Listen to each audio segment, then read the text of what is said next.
Bonjour. Aujourd'hui, dans la série Initiation sur Photoshop, nous allons voir comment créer, ouvrir, sauver et exporter une image. Tout d'abord, j'ouvre Photoshop et je peux faire dans le fichier supérieur, vous avez un menu supérieur, je peux faire Nouveau. Ce qui va m'amener à un panneau avec des formats déjà préétablis. Il y en a pour la photo, pour l'impression, l'illustration, le web, le mobile, le film et vidéo.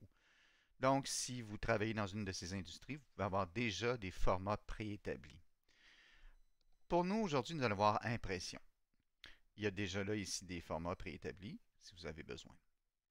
Alors, je vais vous inviter à voir le panneau ici de droite, dans lequel on peut plus précisément définir ce qu'on veut comme document. Premièrement, il y a les pouces, c'est l'unité de mesure, le pixel, le pouce, centimètre, millimètre. Évidemment, quand on travaille en image, on travaille en pixels. C'est une mesure commune pour mesurer les images. Donc ici, ce que je vais faire une image de 1000 pixels par 1000 pixels. Remarquez ici, on peut aussi changer l'orientation du fichier. Deuxième chose super importante, c'est la résolution. La résolution, on peut la mettre, elle se calcule en pixels au pouce. On pourrait la calculer aussi en centimètres au pouce, mais généralement, en Amérique du Nord, on la calcule en pixels au pouce. Alors, une résolution de 300 pixels au pouce sera de bonne qualité pour l'impression. Par contre, si on fait des choses pour le web, le téléphone, le mobile, on pourrait faire des images à 72 pixels au pouce, qui est une valeur un peu nominale. Troisième chose importante, est-ce que mon document sera en RVB ou RGB ou CMJN ou CMYK?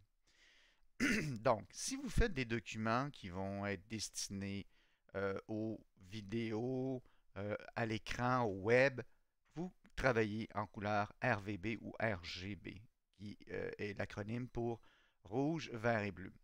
Par contre, si vous travaillez en impression, vous travaillez en couleur CMJN ou cyan, magenta, jaune, noir, communément appelé dans le langage, dans le jargon d'imprimeur, CMYK. Donc, trois aspects importants quand on crée un document: sa taille, sa résolution pour sa précision et le type de document. Serait-ce un document pour l'impression ou pour le web? Maintenant, je peux créer un document. Je vais faire un petit coup de pinceau dans mon document pour vous montrer. Alors maintenant, on peut ouvrir un document.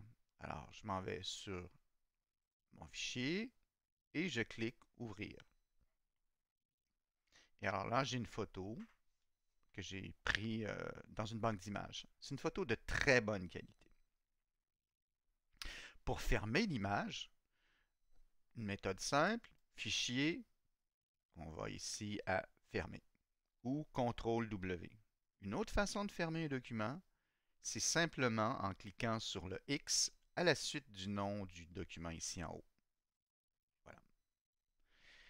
Maintenant, on va voir comment sauver un document. Alors, je peux faire Enregistrer ou Enregistrer sous, ce qui est pour écraser un autre document, par exemple. Alors, si je fais Enregistrer, je vais sur mon ordinateur, je choisis un endroit, je donne un nom, test 3, et je fais Enregistrer. Normalement, ce qu'il va faire, c'est qu'il va m'enregistrer un fichier Photoshop. Oups, excusez, ici. Donc, on a un fichier test 3 en Photoshop, ici. Je peux sauver aussi, enregistrer sous, évidemment. Une autre chose importante, c'est l'exportation des documents. Donc ici, je peux exporter mon document. Je vais sur Enregistrer pour le web hérité.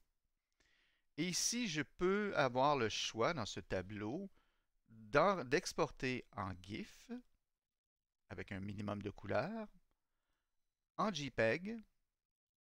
Et en JPEG, je peux choisir la qualité. Alors, par exemple, si j'augmente la qualité à 100%, je vais voir ici au bas de l'image, ça me donne le poids du JPEG. Il sera de 110.8K. Par contre, Je peux aussi diminuer la qualité, le mettre par exemple à 60% environ. Et là maintenant, mon image sera de 37 kg. Donc c'est assez important de travailler sur ces images JPEG et de travailler pour faire en sorte de les optimiser.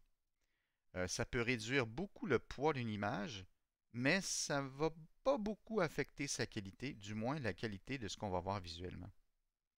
Un autre format qu'on peut sauvegarder souvent, c'est en PNG 24. Pourquoi le PNG 24?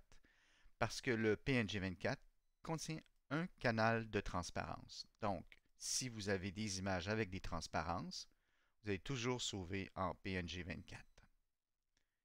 Faites enregistrer. Voilà. Si je vais sur mon document, test 3 ici, qui va être en PNG 24. Maintenant, je peux fermer mon image.